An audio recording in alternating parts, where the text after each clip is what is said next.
I first met him in the early 80s in a Chinatown of urban Java.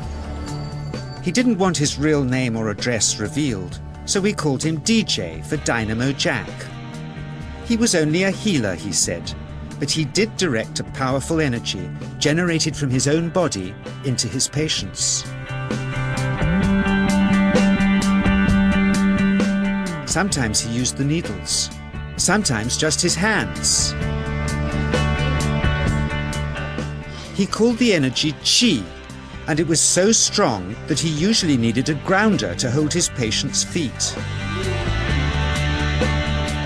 For years we followed him around Java on his healing rounds, pleading to be allowed to film him, but he always refused, saying his powers resulted from a type of meditation with an ancient tradition of secrecy. It was only when my brother Lorne was suffering from a serious eye infection that he finally allowed us to film him in 1987. It was nothing like any acupuncture I'd ever had. I was getting really powerful electric shocks and couldn't control my movements at all. Yin Yang, positive and negative, you know. And my positive from here and my negative from here. And we meet together, this can get like electricity.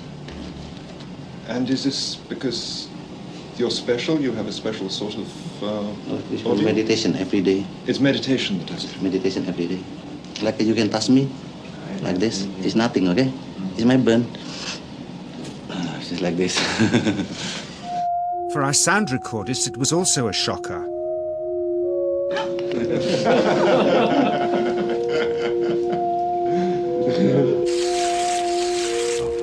He then took our newspaper outside and showed us how Chi can also be used to set things on fire.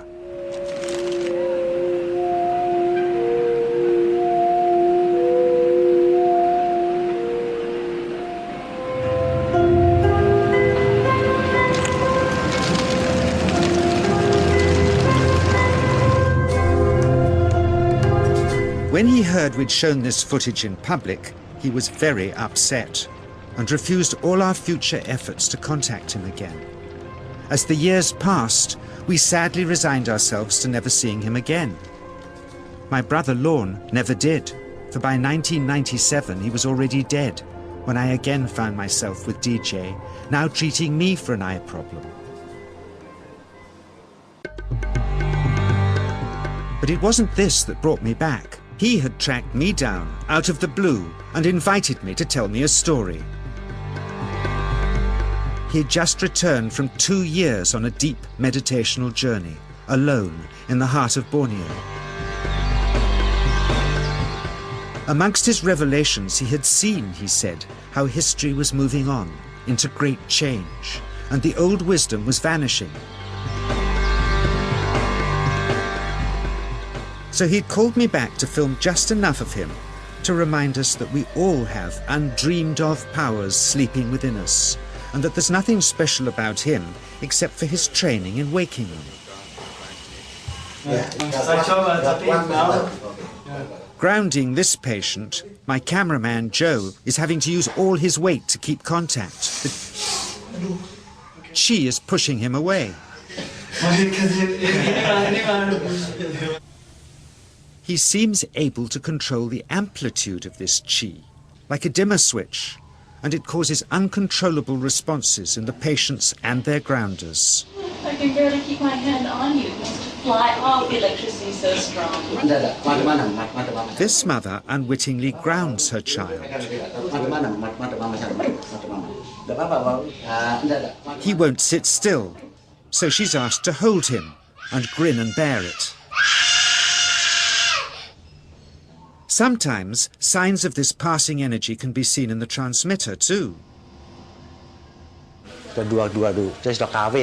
This chi stuff is only the surface, he says, of the real adventure beneath, in the meditational technique.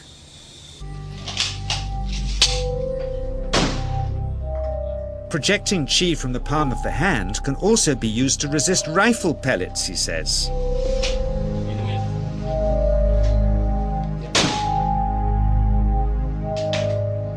First, you learn to distinguish between Yin and Yang Chi in your body. Then how to pool it in your navel chakra.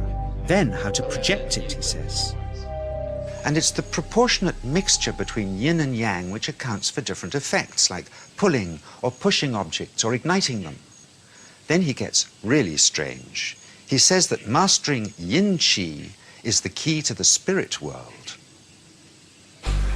There's a long tradition of Indonesian krisis being possessed by spirits. So people bring him their krisis to see if they're duds. Here, he says, he doesn't manipulate matter by projecting mixtures of yin and yang chi. He merely creates a field of yin energy in which, he says, if there's a spirit, it can manifest itself.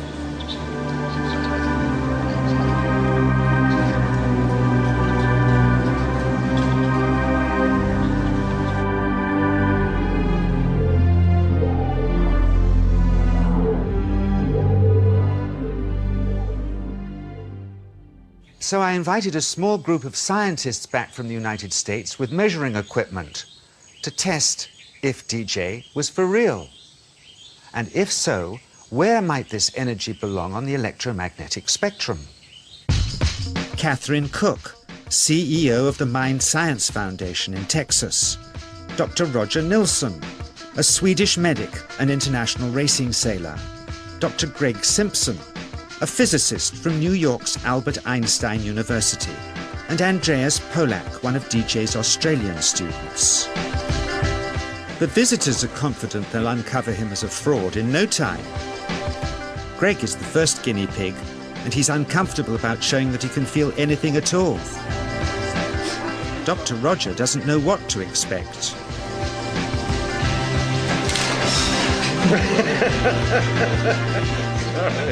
Out comes the metal detector, like the things they use in airports, to see if he has any concealed metal in his body. Then the voltmeter, to try and measure the chi. But how to get it to work? Where's the ground? What settings? DJ suggests that as his negative is his perineum, and his positive is his navel chakra, perhaps that's where the electrode should be attached. He doesn't stand on his dignity. He's eager to help, but still no readings. They're getting shocks off his arm, and now they're on the right settings, but the needle still isn't moving. DJ says it isn't electricity, it's chi.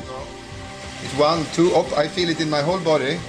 I feel it, 3, 0.3, I feel it in my legs, shit. But suspecting there's some tricky setup on his premises they can't find, they insist we all go to a randomly chosen hotel room several miles away to see if he can light a light bulb with his fingers. It doesn't ground on the wall. So Greg holds and grounds one wire, while DJ pumps chi through the other. The bulbs are LEDs, light-emitting diodes, which ignite in different colors according to the intensity of current. Yes. On, off, on. Brilliant. Oh, you're blinking. Things were going well. DJ was enjoying it too, until he invited us all out to lunch at his local, where he tried to push a chopstick through the table. He couldn't get it through the Formica surface, so he came up through an inch of wood from underneath.